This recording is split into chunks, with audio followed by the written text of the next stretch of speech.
Coucou les petits caribous et bienvenue dans CDQ. Aujourd'hui, je vais parler de la partie 2 d'un livre que j'ai lu beaucoup plus tôt dans l'année. C'est Through the Moongate de Andrea Contato.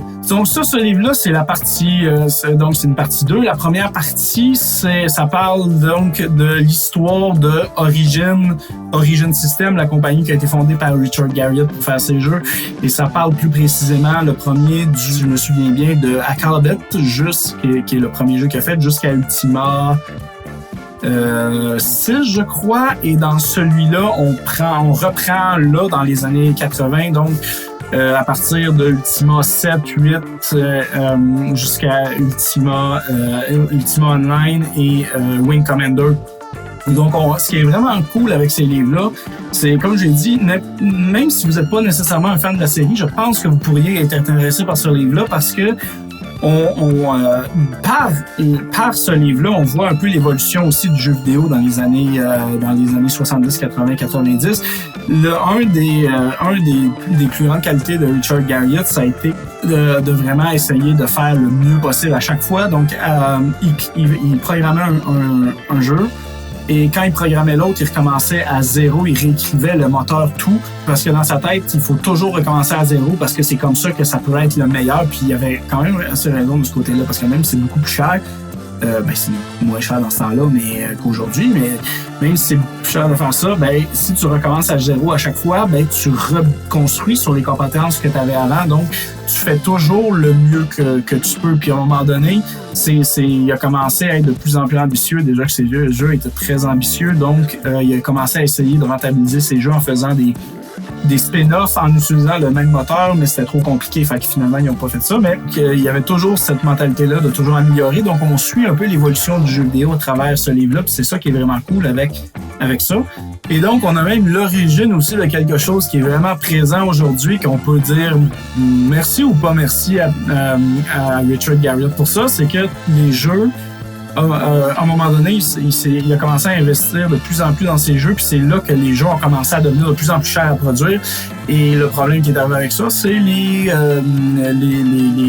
compagnies qui sont devenues de plus en plus frileuses à essayer des nouvelles idées. Hein. Fait que c'est là que ça a commencé, le fait d'avoir les jeux qui coûtent très cher et d'essayer d'être de moins en moins, de plus en plus conservateur finalement, de moins en moins essayer des choses.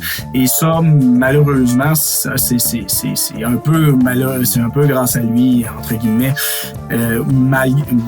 grâce à lui ou à cause de lui, parce que ce que ça fait, c'est qu'aujourd'hui, on a plein de jeux qui se ressemblent tous, puis ça, c'est un peu plate, parce que finalement, les éditeurs, ils payent tellement que là, ils veulent plus prendre absolument aucun risque. Puis à un moment donné, on se dit pourquoi ils font pas juste à revenir à des projets moins ambitieux qui sont moins chers à faire, mais c'est parce qu'ils ont beaucoup d'overhead aussi rendus là, parce que les studios sont rendus extrêmement gros, donc on est poigné un peu là-dedans.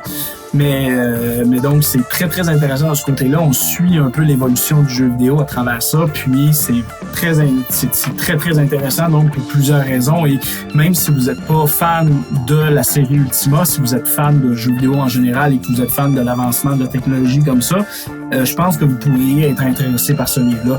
C'est un livre qui est et ça paraît, je l'ai pas avec moi, je l'ai pas retrouvé pour la critique, mais c'est un livre qui s'apparaît être en autopublication, mais ce n'est pas nécessairement une mauvaise chose. Ça paraît à certains moments, mais c'est quand même assez bien fait. Il aurait probablement été beaucoup plus court que ça s'il y avait eu une équipe en arrière pour couper des choses, mais je le conseille quand même, c'est quand même assez bien fait, surtout pour un livre en autopublication. Et encore plus, donc, si vous êtes un fan de la série Ultima, vous voyez vraiment des entrevues avec l'auteur, puis ces choses-là. Donc, il y a même d'ailleurs un des documents de référence que l'auteur de ce livre-là s'est servi, c'est l'autobiographie de Richard Garriott que j'ai lu l'année passée, que j'ai lu le mois passé. J'ai déjà enregistré la critique, mais je sais pas quand est-ce qu'elle va sortir. Donc, elle pourrait être sortie ou pas. Si elle est sortie, je vais la linker en commentaire, mais c'est seulement un short que j'ai fait, c'est pas une full vidéo. Jusqu'à la prochaine fois pour un autre livre. Ciao!